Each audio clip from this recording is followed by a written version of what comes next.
RJ Rasel ভূত.com YouTube চ্যানেলে আপনাদের সবাইকে স্বাগত জানাচ্ছি। আমি রাসেল। আশা করছি আপনারা সবাই ভালো আছেন এবং ভালোর দলে আছেন। আপনারা ভালোবাসেন বলেই প্রতি বৃহস্পতিবার রাত 11:59 আমরা ফিরে আসি এই ইউটিউব চ্যানেলটিতে। আমরা চাই আপনারা প্রতিনিয়ত জেনে যান কোন ঘটনাটি আজকে আমরা শোনাবো আপনাদেরকে, আর সেই জন্যই আমাদের এই চ্যানেলটি আপনারা সাবস্ক্রাইব করুন। আমাদের ঘটনাগুলি যদি আপনাদের ভালো লাগে তাহলে অবশ্যই লাইক দিন, কমেন্ট করুন এবং শেয়ার করুন। আর সেই সাথে সব সময় আপডেট পেতে আপনারা আমাদের ইউটিউব চ্যানেলটি সাবস্ক্রাইব করুন। আশা করছি আজকের এপিসোডটি আপনাদের ভালো লাগবে। Entertainment is a must. শুনুন স্বাধীন পডকাস্ট।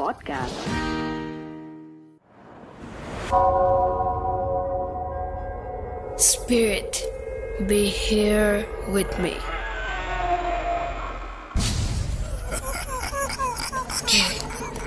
কে তুমি?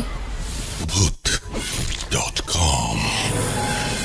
The fear returns with Russell.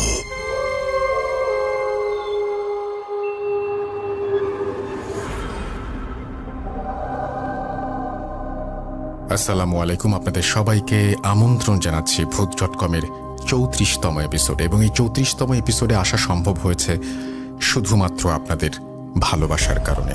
যদি আপনারা লক্ষ্য করেন তাহলে দেখবেন যে আমাদের যে ফেসবুক পেজটি রয়েছে, যেটি খুব অল্প দিন হলো আমরা শুরু করেছি, এরই মধ্যে সেখানে অসংখ্য মানুষ এসে যুক্ত হয়েছেন এবং আমাদের সাথে তাদের পথ চলা শুরু হয়েছে।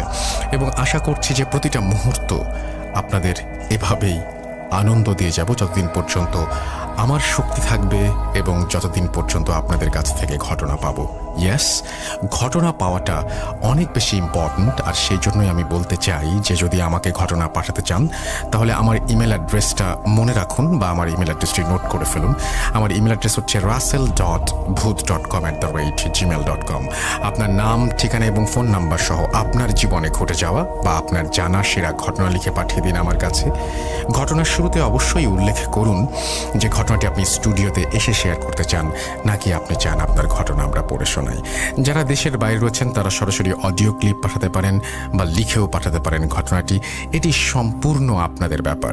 আমাদের লাস্ট এপিসোডে আমরা নিয়ে এসেছিলাম আবরার ভাই এবং আমাদের হাফেজ মাইনুদ্দিন সাহেবকে আপনাদের অনুরোধেই, এবং আশা করছি সেই এপিসোডটি আপনারা উপভোগ করেছেন। আপনারা আরও বেশি জানান আমাদেরকে যে কাদের ঘটনা আপনারা শুনতে চান, কাদেরকে চান আমরা এপিসোডে নিয়ে আসি। এবং আমাদের এই দীর্ঘ পথ চলায় সবসময় আপনারা সাথে ছিলেন। এবং সত্যি কথা বলতে সেটা হচ্ছে যে এটি একটি দীর্ঘদিনের সম্পর্ক এবং এই সম্পর্কটা কেমন যেন মানে আপনারাও মিস করেন, আমিও মিস করি আপনাদেরকে। এই সপ্তাহের পুরো 7টা দিন যখন শুক্রবার রাত 11:59 হয় তখন আমার পরীক্ষা দেওয়ার পালা। কেমন লাগবে আজকে আপনাদের? আপনারা কি ভালো কিছু বলবেন নাকি খারাপ কিছু বলবেন? বিশ্বাস করুন খুব টেনশনে থাকি। আবার মাঝে মাঝে মনে হয় যদি খারাপ লাগে বকাঝকা করবে বা খারাপ কিছু বলবে তো আপন মানুষই। তো যাই হোক, আজকের যে এপিসোডটি সেই এপিসোডেও বেশ কিছু ঘটনা রয়েছে যে ঘটনাগুলো অদ্ভুত রকমের ভালো, এবং সব রকমের ঘটনা মিশিয়েই আজকের আমাদের এই এপিসোড। আশা করছি যে এই এপিসোডটি আপনাদের অনেক বেশি ভালো লাগবে। আমাদের ফেসবুক পেজ হচ্ছে www.facebook.com/russell.স্বাধীন। এখানে আপনি এসে আপনার মতামত জানাতে পারেন এবং আপনি জানাতে পারেন কার ঘটনা আপনি শুনতে চান, কার ঘটনা শুনতে চান না। এই সব কিছুই মানে আপনাদের মতামতের জন্য এই জায়গাটি। এবং আপনারা যদি চান যে কোনো প্রশ্ন আছে সেই প্রশ্নগুলো ইনবক্স করতে পারেন, বা আপনাদের মাথায় যদি কোনো প্ল্যান থাকে সেই প্ল্যানটিও আপনি ইনবক্স করে আমাদের জানিয়ে দিতে পারেন বা ইমেল করতে পারেন সরাসরি। এবং ইমেল করলে যেটা হবে সেটা হচ্ছে যে আমার মনে হয় যে আমাদের দুজনের জন্যই অনেক বেশি ভালো হবে। আশা করছি আপনাদের সামনের পথ চলা অনেক বেশি সুন্দর হবে আমাদের সাথে এবং প্রতিটা মুহূর্ত উপভোগ্য হয়ে উঠবে ভূত.com-এর সাথে। আমরা চলে যাব আমাদের আজকের প্রথম ঘটনায়। আশা করছি যে এই ঘটনাটি আপনাদের ভালো লাগবে। যদি এতটুকু ভালো লাগে বা এই ঘটনাটি যদি এতটুকু আনন্দ দিতে পারে তাহলে অবশ্যই আমাদের জানাবেন। এবং এই যে ঘটনাটি যিনি পাঠিয়েছেন তিনি চান না তার নাম বা ঠিকানা কোনো কিছু প্রকাশ করতে, সুতরাং আমরা নাম বা ঠিকানা কোনো কিছু প্রকাশ করব না। এবং তিনি আমাদের কিছু মানে প্রমাণ দিয়েছেন, সেই প্রমাণগুলো কি সেটাও বলবো না, কারণ তিনি এগুলো সব কিছুই শেয়ার করতে নিষেধ করেছেন তাদের ফ্যামিলির সেফটির জন্য। সো এটা কনফিডেন্সিয়াল থাকবে এবং এটাকে আমরা কোনোভাবেই বাইরে প্রচার করব না। আপনারা শুধু ঘটনাটি শুনুন এবং এই ঘটনাটি শুনে আশা করছি আপনারা আনন্দ পাবেন। উনি প্রথমেই লিখেছেন যে এই ঘটনাটি ব্ল্যাক ম্যাজিক নিয়ে। বুঝতেই পারছেন ব্ল্যাক ম্যাজিক আপনাদের অনেক পছন্দের একটি টপিক, যদিও আপনারাও জানেন আমিও জানি যে এটা নিয়ে বেশি মানে নাড়াচাড়া করা বা এটা নিয়ে অত বেশি ভাবা চিন্তা বা এটা নিয়ে কোনোদিন কোনো এক্সপেরিমেন্ট করতে যাওয়াটা একেবারেই বোকামি। আমরা যেটা করব সেটা হচ্ছে যে ওনার ঘটনাটি এখন ওনার মতো করে পড়ে শোনাবো। Please do not state my name, address and places informations while reading. Thank you. এটা তিনি শুরু করেছেন এভাবেই। তারপর লিখছেন, also excuse my writing in Banglish, but living abroad since my birth I am not completely able to write in Bangla. However I can just read, talk and explain the story. Okay, আমরা শুরু করি তাহলে। এরপরে তিনি বলেছেন, আসসালামু আলাইকুম রাসেল ভাইয়া, জানি আপনি ভালো আছেন কারণ সব সময় ভালোর দলে থাকেন। Thanks for coming back with ভূত.com, please do not leave us ever again. Thank you so much এভাবে বলার জন্য।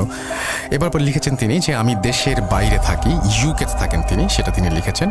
অনেক দিন ধরে লিখবো বলে কেন জানি ঘটনাটি লেখা হয়নি, ভালো লাগলে পড়ে শোনানোর অনুরোধ রইল।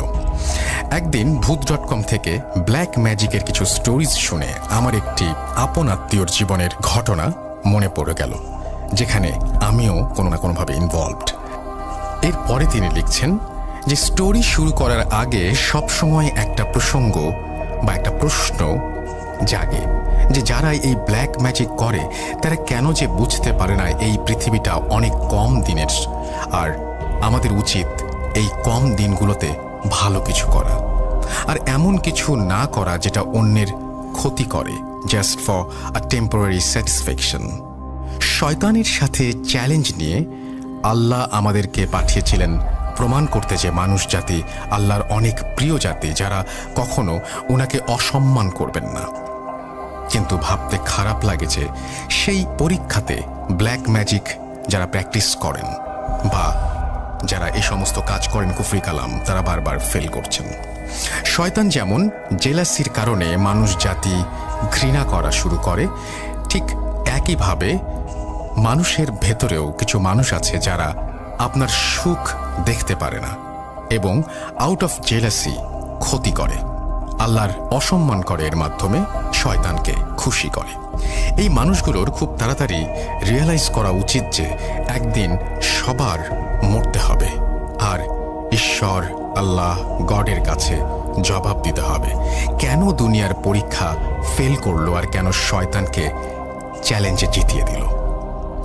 এইসব বলছি কারণ কিছু প্রবলেমস আমাদের এখনো সম্মুখীন হতে হচ্ছে। যারা এইসব কাজ করে তারা যদি হৃদয়ে একটু মায়া করে, before it's too late for them to ask for forgiveness. যাই হোক, মূল ঘটনায় চলে যাই, তারপর বুঝতে পারবেন কেন এসব বলছি। এই ঘটনাটি আমার হাজব্যান্ডের লাইফে ঘটে যাওয়া একটি ঘটনা, তার পরিবারের সাথে। আমার হাজব্যান্ডের পরিবার মানে আমার শ্বশুর বাড়ি বাংলাদেশের কোনো একটা জায়গায়, আমার বললাম না, এবং তারা পরে পড়াশোনার জন্য দেশের বাইরে চলে যান। এই ঘটনাটি 2018 সালের অক্টোবরের দিকে শুরু। একদিন আমি ইউনিভার্সিটির কাজ শেষ করে বাসায় আসি, আমার হাজব্যান্ড অফিস শেষ করে আমার পরে বাসায় ফেরে। আমি এর মধ্যে কুইক করে কিছু রান্না বান্না করলাম, তারপর সোফায় এসে বসে টিভিটা অন করে যখন খাবার মুখে দিতে যাই, হঠাৎ একটি বিকট গ্লাস ভাঙার সাউন্ড পেলাম। খুব জোরে একটি আওয়াজ, মনে হচ্ছিল কে যেন গায়ের যত শক্তি আছে সব শক্তি দিয়ে গ্লাসটা ভেঙে ফেলেছে। বুঝতে পারলাম যে শব্দটি কিচেন থেকে আসলো। চোর ডাকাত হতেই পারে না, আমাদের এলাকায় এই সব বিষয় খুব কম হয়, বলতে গেলে হয়ই না। ভাবছিলাম ওপরের অ্যাপার্টমেন্টে কাজ করাচ্ছে, হয়তো সেখান থেকেই সাউন্ড আসছে। তারপর ভাবলাম ওপরে ফ্ল্যাটের রাতের সময় কেন কাজ করাবে, আর টাইম পেল না? ফ্ল্যাট রিফারবিশমেন্টের জন্য ল আর রুলস আছে সকাল সকাল করানো, যেন সন্ধ্যার পর নেইবার্সদের সাউন্ডের জন্য কোনো সমস্যা না হয়। পরে ভাবলাম ওপরে ফ্ল্যাটে হয়তো আর্জেন্ট কোনো কাজ করা হচ্ছে। যাই হোক, মোটামুটি শিওর ছিলাম যে ওপরের ফ্ল্যাট থেকেই সাউন্ডটি আসছে, কিন্তু তারপরও কেমন যেন মনে হচ্ছিল, এবং কেন যেন আমার বারবারই মনে হচ্ছিল যে ঘরেই শব্দটি হচ্ছে। এইসব ভাবতে ভাবতে কিচেনে যেয়ে লাইট অন করে যা দেখি, সব কিছু তো আগের মতোই আছে। বাসায় সবখানে চেক করলাম, কিছুই তো ভাঙা পাচ্ছি না, সব ঠিক আছে। তবে কি হলো? কোথা থেকে এই বিকট শব্দটি আসলো? আমি তো শিওর ছিলাম কিচেন থেকেই আসলো। তারপর ভাবলাম, যেহেতু বাসার ভেতরে সব ঠিক আছে, তাহলে ওপরের ফ্ল্যাটে গিয়ে রিকোয়েস্ট করব যেন রাতে কাইন্ডলি কাজ না করায়। এই কথাটি বলার জন্য ওপরের ফ্ল্যাটে আমি রওনা দিলাম। যে বেল টিপে দেখলাম যে কেউ দরজা খুলছে না, ভেতরেও কোনো আওয়াজ নেই। তার মানে কি কেউ বাসায় নেই? তাহলে কি কেউ কোনো কাজ করাচ্ছে না ওপরে? তবে এই আওয়াজটা কোত্থেকে আসবে? এইসব ভাবতে ভাবতে বাসায় ফিরে গেলাম। আর ওই দিন আমার হাজবেন্ডকে কিছু বলিনি, যেন ও টেনশন না করে। সাইকোলজিস্ট হয়ে ব্যাখ্যা খুঁজতে থাকলাম। তাই ভাবলাম হয়তো আমার নিজের মনের ভুলও হতে পারে, কিন্তু কেন যেন পুরো রাতটা ঘুমাতে পারলাম না আমি। পরের দিন সেম টাইমে ইউনিভার্সিটির কাজ শেষ করে বাসায় আসলাম। অ্যাজ ইউজুয়াল সন্ধ্যার খাওয়া তৈরি করলাম, টিভি অন করলাম আর খেতে লাগলাম। হঠাৎ আবারও সেম সাউন্ডটি হলো, আজকেও একই টাইমে একই সাউন্ড। আজব, আজকে একটি ভয় কাজ করলো যে হয়তো গতকাল কোনো চোর ঘরে ঢুকতে চাচ্ছিল আর পারেনি দেখে হয়তো আজকেও ট্রাই করছে। যদিও শিওর ছিলাম কেমন জানি যে চোর না, কিন্তু কখন কি হতে পারে কে জানে। তবুও কখনো মাথায় আসেনি যে অলৌকিক কিছু ঘটতে পারে। ভয় লাগছিল। পুলিশ কল করার উদ্দেশ্যে ফোন হাতে নিতে নিতেই দেখলাম একটি সাদা আলো আমার করিডোর দিয়ে পার হয়ে যাচ্ছে।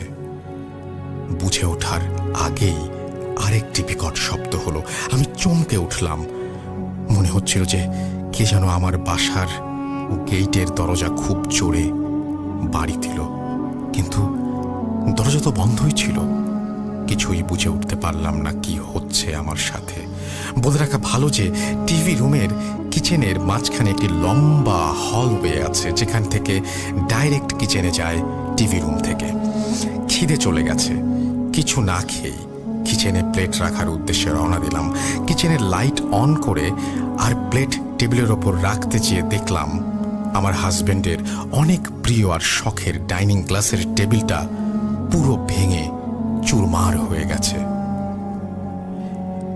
এমন বাজেভাবে চুরমার হলো, মনে হচ্ছিল কে যেন অনেক রাগান্বিতভাবে হাতুড়ি দিয়ে ভেঙে দিয়ে গেছে।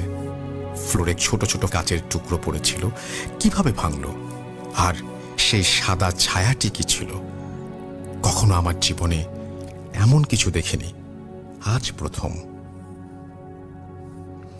সেই রাতে দুজনেরই ঘুম আসছিল না।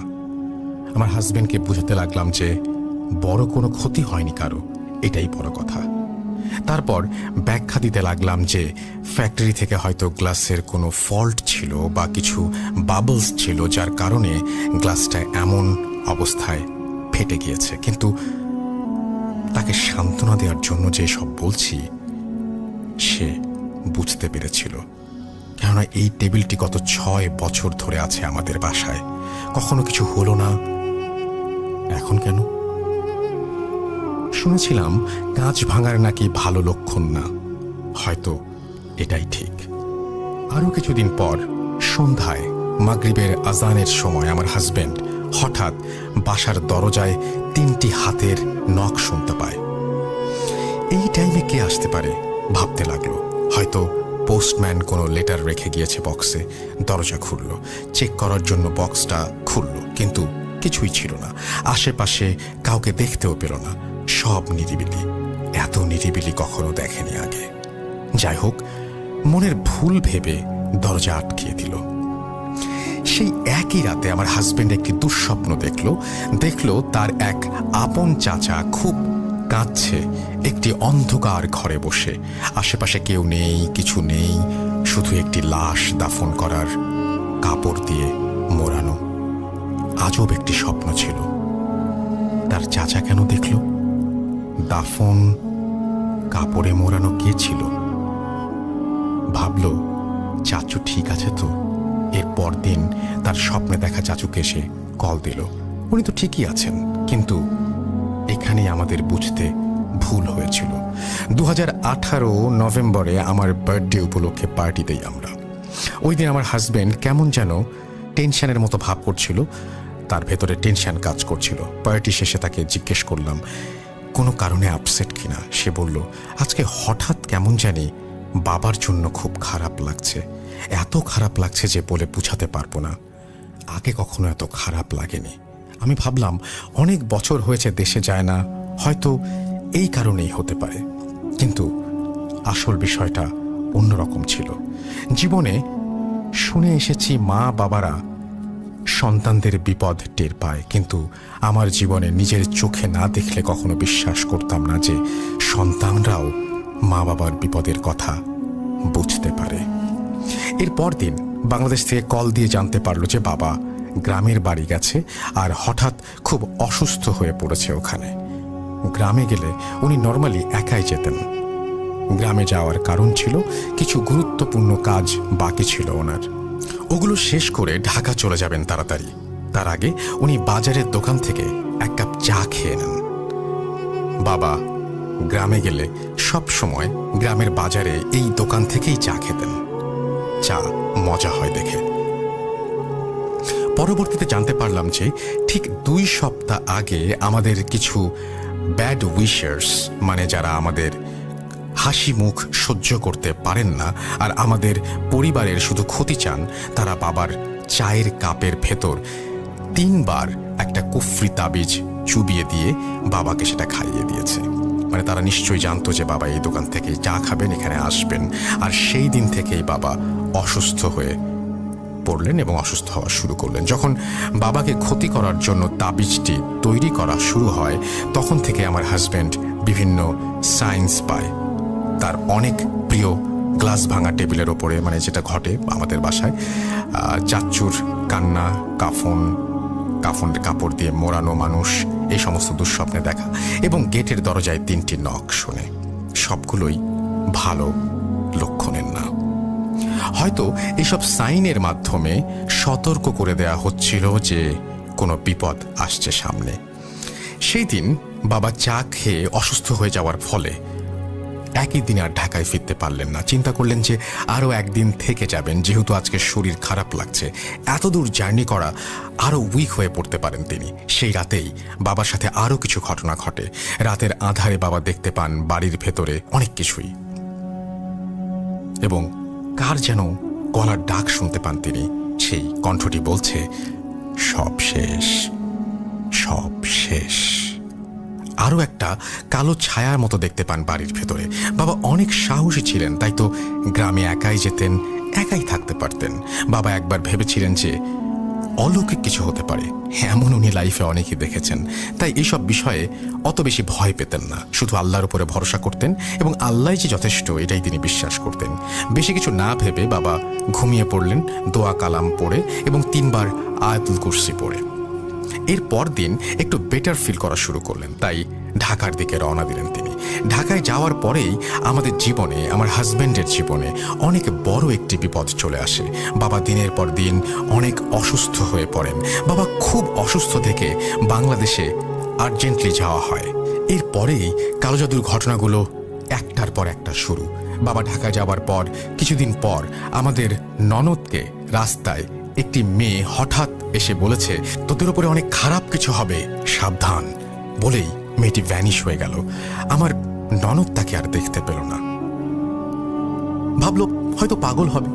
আমি জানি না বিশ্বাস করবেন কিনা, বাবা মারা যাবার আগের রাতে অমাবস্যার রাত ছিল, আর সেই দিন স্পষ্ট আমরা দেখতে পাই একটি বিবস্ত্র চেহারার রূপে একটি মানুষ হঠাৎ ঘরে ঢুকে পড়ে। কেউ থামাতে পারল না। এত ধরতে আর থামাতে চেষ্টা করলো সবাই, কিন্তু কেউ পারল না। মানুষটি শরীরে এত শক্তি ছিল, মনে হচ্ছিল হাজার হাজার মানুষকে একসাথে হলে যে শক্তি হবে, তার শক্তি তেমন। কাউকে কোনো কথা না বলে যেই রুমটি খালি ছিল সেই রুমে ঢুকে পড়ে, দরজা লক করে দিল। তারপর কিছুক্ষণের মধ্যে আবার বের হয়ে গেল। সবাই আবারও জিজ্ঞেস করছিলাম, কোন অধিকারে এভাবে বাড়ির ভিতরে ঢুকে পড়লেন? এত মানা করার পরও কে আপনি? কেন এসেছেন? কাকে চান? যাওয়ার আগে শুধু একটি উত্তর দিল, সরি, রং ফ্ল্যাট। আজব। ওই রাতে এই বিষয়টা পাত্তা দেওয়ার আগেই বাবাকে নিয়ে সবাই অনেক ব্যস্ত হয়ে ওঠে, কারণ ওনার অসুস্থতা আরও বেড়ে যাচ্ছিল। বারবার হার্ট অ্যাটাক হচ্ছিল, আবার বিট ফিরে আসছিল। একটা মানুষ এতবার হার্ট অ্যাটাক করার পরও বাঁচার কথা না, কিন্তু উনি ফিরে আসছিলেন। 10 মিনিটস হার্টবিট ছিল না, এরপর আবার ফিরে আসে। বলে রাখা ভালো, বাবার বডি রেগুলারলি চেক আপ করানো হতো। কিছুদিন আগে রিপোর্টে লেখা ছিল ওনার সব ঠিক আছে, কিন্তু রিসেন্ট রিপোর্টে একদিনের মধ্যে হঠাৎ একসাথে 2টা কিডনির প্রবলেম দেখা দেয়, লিভারের আর লাংসের প্রবলেম দেখা দেয়, সব একসাথে ফেলিয়ার। আমাদের এলাকার বড় ইমাম থাকে, তিনি বললেন যে ব্ল্যাক ম্যাজিকে এই সব হচ্ছে এবং ব্ল্যাক ম্যাজিকের মাধ্যমে এসব করা হয় বদ জিন চালান দিয়ে। অমাবস্যার রাতের পর লাস্টে যা হয়, বাবাকে আইসিইউতে নেওয়ার আগে নার্সরা বললেন ওনার মাথায় কে যেন খুব জোরে একটি বাড়ি দেয়, আর উনি মাথা ধরে থাকেন অনেকক্ষণ। তারপর সব কালো। সকালেই বাবা আমাদের মাঝে আর নেই। আমার হাজবেন্ডের দেখা, দুঃস্বপ্নে কাফনের কাপড় মোড়ানো হয় তাকে, আর চাচু ছিলেন স্বপ্নের জাস্ট একটি হিন্ট, যা ওনার আত্মীয় অর্থাৎ আমার শ্বশুরের ভাই, তিনি স্বপ্নে এসেছিলেন। আর সেই কারণেই, যেহেতু ভাই ছিলেন স্বপ্নে, এরকমভাবে কাঁদছিলেন। বাবা চলে যাবার পর বিছানা চাদর সব গুছাতে চেয়ে তোষকের ভেতর একটা মোড়ানো কাগজ পাওয়া যায়, কিছু লাল সুতো দিয়ে পরানো। কাগজটির ভেতরে উল্টো করে কিছু লেখা, কিছু নাম্বার, কাফনের কাপড় দেয়া আর কিছু মাটি পাওয়া যায়। এলাকার বড় ইমামকে এটা দেখানো হয়, আর উনি কনফার্ম করেন যে এটা অনেক বড় একটি কুফরি কালাম, যা বাবার ওপর প্রয়োগ করা হয়েছে। বুঝতে বাকি রইল না যে সেই রাতে যে বিভৎস চেহারার লোকটি ঘরে ঢুকেছিল এবং সে বলেছিল রং ফ্ল্যাট, সেই লোকটি দিয়ে গিয়েছিল এটি। ইমাম আরও বললেন যে এটা তাদের লাস্ট একটা চাল ছিল, যেটা সাকসেসফুলি কাজ হয়েছে আমাদের ফ্যামিলির মাথা কেটে দেওয়ার জন্য, মানে আমাদের ফ্যামিলির হেড আমাদের বাবা। এই সব জানার পর আমার হাজব্যান্ড ফ্ল্যাটের সিসিটিভি ফুটেজ চেক করে দেখতে লাগলেন, দেখার জন্য যে কে সেই লোকটি যে রাতে এসেছিল এবং ঢুকেছিল আমাদের ঘরে। যেই টাইমে ওই লোকটি ঢুকেছিল সেই টাইমে সিসিটিভিতে কিছু দেখতে পাওয়া যায়নি, কিন্তু যে টাইমে মানুষটি বের হয়ে চলে গেছে সেই টাইমে একটা কালো বেড়ালকে দেখা গেল যে হঠাৎ করে ভ্যানিশ হয়ে গেল, এবং সেই বেড়ালটির আর কোনো ফুটেজ সেই সিসিটিভি ক্যামেরার মেমোরিতে ছিল না। আরও কিছু হিডেন কুফরি ডিটেলস আছে কিনা সেটা ডিস্ট্রয় করার জন্য আমরা চেষ্টা করতে লাগলাম। বিভিন্ন জায়গা থেকে 3টি বড় হুজুরের সাথে কথা বলা হয় এবং 3জনই একই কথা বললেন যে গ্রামে 3টি তাবিজ পুঁতে রাখা হয়েছিল বাবাকে মারার জন্য, এবং প্রথমটা দেয়া হয় বাড়ির গেটের পাশে, বাকি 2টি দেয়া হয় রাস্তার মোড়ে। গেটের পাশেরটা পাওয়া যায় এবং রাস্তার মোড়েরটা শুধু একটা পাওয়া যায়, কিন্তু তৃতীয়টা কখনো পাওয়া যায়নি। হয়তো যেই মানুষটা আমাদের বিপদে ডেকে এনেছে তারা টের পেয়ে সরিয়ে ফেলেছে। আরও অনেক প্রমাণ পাওয়া যায় যে এই মানুষগুলো অনেক আগে থেকেই প্ল্যান করেছিল বাবাকে মারার জন্য। ঢাকার বাসায় আরেক তোষকের ভেতর কাফনের কাপড় আর একটা পায়জামার ফিতে পাওয়া যায়, তাতে 41টা গিট্টু দেয়া। ইমাম থেকে জানতে পারলাম যে প্রত্যেকটা গিট্টু দেয়া আছে, সেটার মানে হচ্ছে 1 দিন। তার মানে গিট্টুটা 40 দিন আনটিল বাবা became fully weak and ready for the final kufri mission for them, যেটা বিভৎস চেহারার সেই লোকটিকে দিয়ে করানো হয়েছিল। এসব জেনে শুধু দোয়া করি আল্লাহর কাছে, যারা এভাবে অন্যের ক্ষতি করে তাদেরকে হায়াত দান করুক আর এই বাজে পথ থেকে ফিরিয়ে আনুক। যারা কারোর কোনো ক্ষতি করে না তাদের জীবনে এমন বিপদ এনে দেয়া এমন কিছু অদৃশ্য শক্তি দিয়ে কেন এভাবে অন্যের জীবন নষ্ট করে ফেলা হয় সামান্য একটু মনের শান্তির জন্য? আমি আজও বুঝতে পারলাম না। যারা ব্ল্যাক ম্যাজিক প্র্যাকটিস করেন তাদের উদ্দেশ্যে বলছি, যার কারণে এত কুফরি কালাম করছেন নিজের সামান্য কিছু টেম্পোরারি স্বাদ মেটানোর জন্য, পৃথিবীর এই শান্তি লাভ করে আপনি কি জান্নাতে ঢুকতে পারবেন? সামান্য সুখের জন্য চিরকালের সুখ ত্যাগ করছেন। একদিন আমারও মরতে হবে, আপনারও মরতে হবে। আল্লাহ সহজভাবে মরণ দিবে না আপনাদেরকে, এটা প্রমাণিত অনেকভাবেই। আপনাদের এই সব খারাপ কাণ্ডর জন্য আপনাদের ফ্যামিলিও ভুগতে পারে, যেটা ব্ল্যাক ম্যাজিকের যারা প্র্যাকটিস করে তাদের সবারই একটা পরিণাম হয় আর কি। আমি অনেক কষ্ট নিয়ে এইসব বলছি, কারণ বাবাকে মেরে এই মানুষদের মনে শান্তি হয়নি। আজও অনেক বিপদ যাচ্ছে আমাদের ওপর দিয়ে এখনও। এই ঘটনাটি ভালো লাগলে বাকিগুলো অন্যদিন পাঠাবো।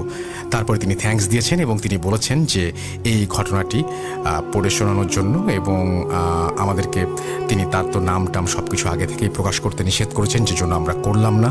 এবং আশা করছি এই ঘটনাটি আপনাদের ভালো লেগেছে, এবং আমি চাই না যে এই রকম কোনো ঘটনা আর কারো জীবনে ঘটুক, কোনো মানুষ এই রকম ভয়ঙ্কর পরিণতির দিকে যাক। আসলে মানুষকে মেরে ফেলছে যার বিচার হচ্ছে পরকালে, এবং সেই বিচার কিন্তু ইহকালের বিচারের চাইতেও ভয়ঙ্কর, সেটা মাথায় রাখতে হবে। এবং এই সমস্ত ভয়ঙ্কর জঘন্য কাজ থেকে আমাদের সবারই দূরে থাকা উচিত বলে আমি মনে করি। আমার জ্ঞান খুব স্বল্প, আমি মানে যতটুকু বুঝি ততটুকু হচ্ছে যে মানে আমি আমার চাইতে এইটুকু বুঝি যে আমার চাইতে অনেক জ্ঞানী মানুষ এই পৃথিবীতে আছেন। আপনারা আমার কথা না শুনলেও তাদের পরামর্শ নিয়ে দেখতে পারেন যে এই ধরনের পথে পা বাড়ানো কখনো উচিত না। আমি তাদের আলোকে তাদের সাথে কথা বলে আমি আপনাদের বলছি যে এরকম পথে পা বাড়াবেন না, এবং আপনি নিজের জীবনটাকে ধ্বংস করবেন না, আপনার পরিবারকে ধ্বংস করবেন না। অন্য কারো ক্ষতি করতে হলে বা অন্য কারো ক্ষতি করলে আপনি নিজেও একদিন সেই ক্ষতিতে পড়তে পারেন। এই কথাটা প্লিজ মনে রাখবেন। এরকম ঘটনা যদি আপনার কাছেও থাকে তাহলে পাঠিয়ে দিন russell.booth.com@gmail.com অ্যাড্রেসে। আশা করছি এই ঘটনাটি আপনাদের সবার ভালো লেগেছে। আমরা চলে যাব পরের ঘটনায়। Spirit, be here with me.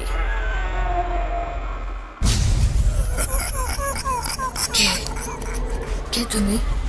Booth.com. The fear returns with Russell.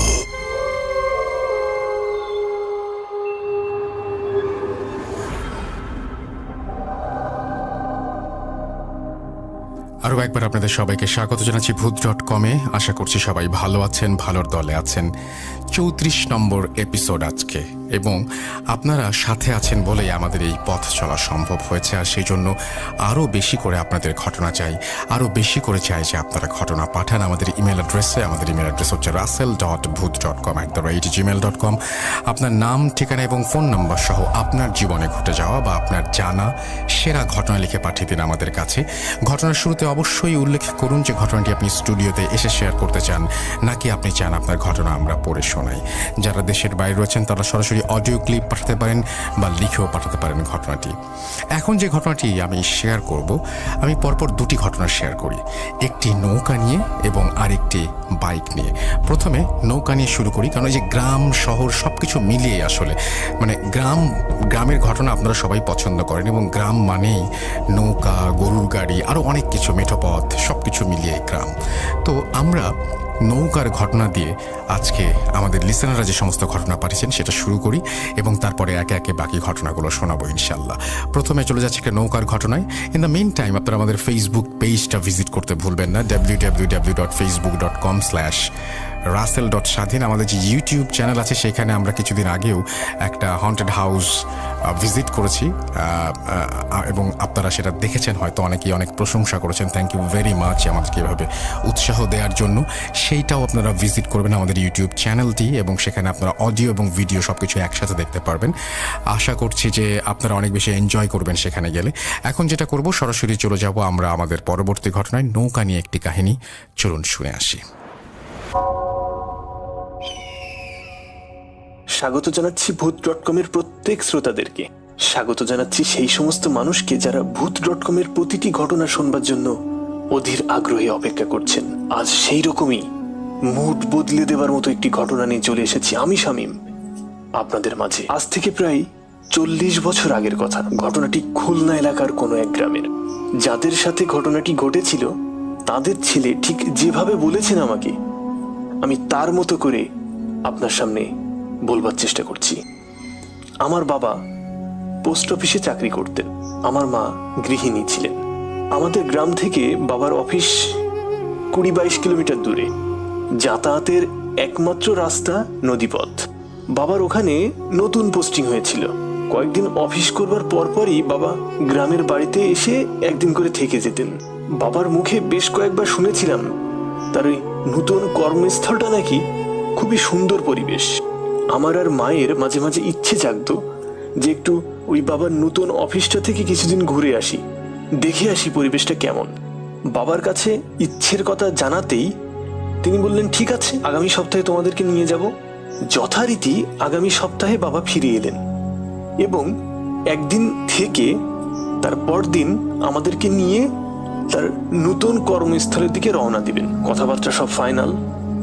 একটা কথা বলে রাখি, যত যাই হয়ে যাক বাবাকে কিন্তু শনিবার সকাল 8টার মধ্যে অফিসে পৌঁছাতেই হয়। তাই বাবা নিয়ম করে শুক্রবার সন্ধ্যা বা রাতের ভেতরেই তার সার্ভিস কোয়ার্টারে উপস্থিত হয়ে যেতেন। আমরা সেদিন বিকালের একটু আগেই, মানে মোটামুটি দুপুরের খাওয়া দাওয়া করে যাত্রা শুরু করি। আমরা যেদিন যাত্রা করি সেদিনও ছিল শুক্রবার। সবকিছু গুছিয়ে টুছিয়ে আমাদের গ্রামের বাড়ি থেকে বেরোতে বিকালটা পার হয়ে গিয়েছিল। আমাদের গ্রাম থেকে নৌকার ঘাট মাত্র 1.5 কিলোমিটার। আমি, বাবা ও মা হাঁটতে হাঁটতে ঘাটে পৌঁছালাম। সম্ভাবনা ছিল সন্ধ্যার অন্ধকার নামার আগেই নৌকাতে উঠে পড়ব, কিন্তু ঘাটে যেয়ে দেখলাম কোনো নৌকা নেই সেখানে। অনেকক্ষণ চুপচাপ বসে রইলাম নৌকার অপেক্ষায়। কোনো মানুষও নেই, কোনো নৌকাও নেই, কোনো কিছুরই দেখা নেই। সন্ধ্যা ঘনিয়ে এলো। ওপার থেকে শেয়ালের হুক্কা হওয়া আওয়াজ কানে ভেসে আসছে। নদীর পানির স্রোতের ওই ঝাপটার যে বাড়ির শব্দটা, সেটাতেও যেন চারিদিকটা কেমন উথাল পাথাল করছে। মাঝে মাঝে কোথা থেকে যেন মৃদু ঠান্ডা হাওয়া পায়ের উপর দিয়ে বয়ে যাচ্ছে। আমার বয়স তখন 10-11 বছর হবে। আমার মনের ভেতরে কেমন যেন অদ্ভুত অনুভূতি হচ্ছে। হঠাৎ নদীর ভেতর থেকে কিসের একটা আলো দেখতে পেলাম। আলোটি যেন আস্তে আস্তে আমাদের দিকে এগিয়ে আসছে। বেশ কিছুটা সময় পর ওই আলোটি যখন আমাদের সামনে এলো, তখন দেখলাম একটি সুন্দর নৌকা, যার মাঝিটা একটু ভারী গলায় আমাদেরকে বলল, আপনারা কোথায় যাবেন? বাবা ঠিকানা বললেন। মাঝি বলল, হ্যাঁ যাব, কিন্তু 3 জনের ভাড়া কিন্তু 15 টাকা দিতে হবে। বাবা বললেন, ঠিক আছে চলো। নৌকার উপরে উঠতেই আমার বেশ আনন্দ শুরু হয়ে গেল, কারণ এর আগে আমি নৌকাতে এত দূরের উদ্দেশ্যে কখনো চড়িনি, আর রাতে তো ভাবতেই পারিনি। বাবা আর মা ছাউনির নিচে গিয়ে বসলেন, আর আমি মাঝির কাছে যেয়ে বসলাম। মাঝির দিকে তাকাতেই দেখলাম মাঝিটির চেহারাটা কেমন যেন খটখটে মার্কা, মনে কেমন যেন চাপা রাগ। আমি কিছু না বলে চুপচাপ নদীর দৃশ্য উপভোগ করছি। কিছুক্ষণ পর বাবা মাও ছাউনির নিচ থেকে বেরিয়ে এলেন। আমরা 3 জন বিভিন্ন বিষয় নিয়ে খোশ গল্প করছি। 9-10 কিলোমিটার পথ যাবার পর আমার বেশ ঘুম আসছে, ঘুম পাচ্ছে। মা বলল, ঠিক আছে তুই ওই ছাউনির নিচে গিয়ে ঘুমা। হঠাৎ আমরা সবাই লক্ষ্য করলাম বড় আর একটি নৌকা আমাদের দিকে ভীষণ গতিতে এগিয়ে আসছে। নৌকার ভেতর থেকে কেমন যেন একটা চিৎকার বা কান্নাকাটির আওয়াজও ভেসে আসা শুরু করেছে।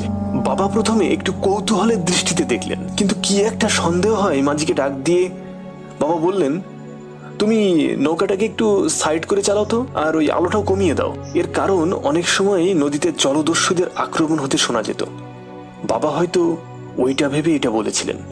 তৎক্ষণাৎই বাবার কথা মতো মাঝি নৌকার আলো কমিয়ে নৌকাটিকেই নদীর কুল ঘেঁষে বইতে লাগলেন। কিছুক্ষণ পর দেখলাম আমাদের পাশ কাটিয়ে ওই নৌকাটি পার হচ্ছে। ভালো করে লক্ষ্য করে দেখলাম ওই নৌকাতে নতুন বর বউ এবং সুন্দর পোশাক পরা অনেক মানুষজন। বুঝতে পারলাম এটা কোনো বিয়ের অনুষ্ঠান থেকে আসা যাত্রীগণ হতে পারে। তাই আর ভয় না পেয়ে আমরাও সমান গতিতে চলতে থাকলাম। বেশ কিছুটা পথ যেতেই হঠাৎ করে বরযাত্রীবাহী ওই নৌকাটি কাত হয়ে ডুবে যেতে লাগলো। কয়েক সেকেন্ডে সব শেষ। ওই নৌকাটি সম্পূর্ণ নদীগর্ভে তলিয়ে গেল। সাথে সাথে আমার বাবা এবং আমাদের নৌকার মাঝি নদীতে লাফিয়ে পড়লেন। অনেকক্ষণ খোঁজাখুঁজি করেও বাবা ওই সমস্ত যাত্রীর কাউকে কোথাও দেখতে পেলেন না। আমি এবং আমার মা জড়সড় হয়ে বেশ ভয় পাচ্ছি। হঠাৎ করে বাবা দেখলেন আমাদের নৌকার ওই মাঝিটাকে আর কোথাও পাওয়া যাচ্ছে না। বাবা চিৎকার করে ওই লোকটিকে মাঝি মাঝি করে ডাকতে থাকলেন, কিন্তু তার কোনো হদিশই